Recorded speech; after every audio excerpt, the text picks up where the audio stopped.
The source of power.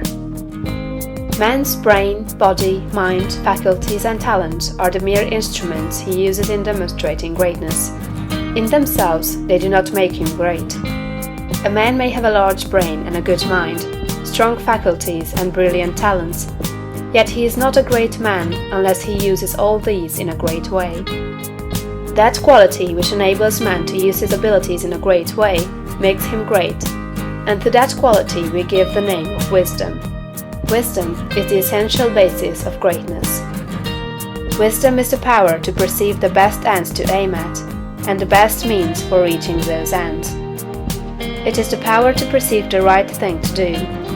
The man who is wise enough to know the right thing to do, who is good enough to wish to do only the right thing, and who is able and strong enough to do the right thing, is a truly great man.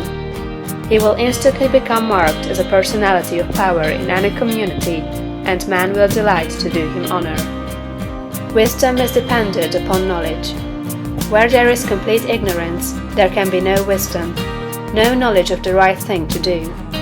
Man's knowledge is comparatively limited, and so his wisdom must be small, unless he can connect his mind with knowledge greater than his own, and draw from it, by inspiration, the wisdom that his own limitations deny him.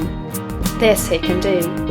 This is what the really great men and women have done. Man's knowledge is limited and uncertain. Therefore he cannot have wisdom in himself. Only God knows all truth.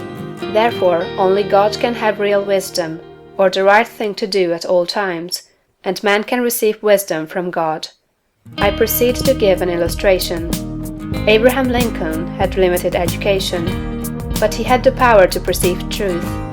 In Lincoln, we see preeminently apparent the fact that real wisdom consists in knowing the right thing to do at all times and under all circumstances, in having the will to do the right thing, and in having talent and ability enough to be competent and able to do the right thing. Back in the days of the abolition agitation, and during the compromise period, when all other men were more or less confused as to what was right and as to what ought to be done, Lincoln was never uncertain. He saw through the superficial arguments of the pro-slavery men. He saw also the impracticability and fanaticism of the abolitionists. He saw the right ends to aim at, and he saw the best means to attain those ends. It was because men recognized that he perceived truth and knew the right thing to do that they made him president.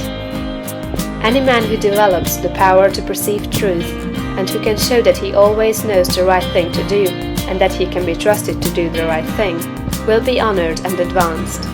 The whole world is looking eagerly for such men.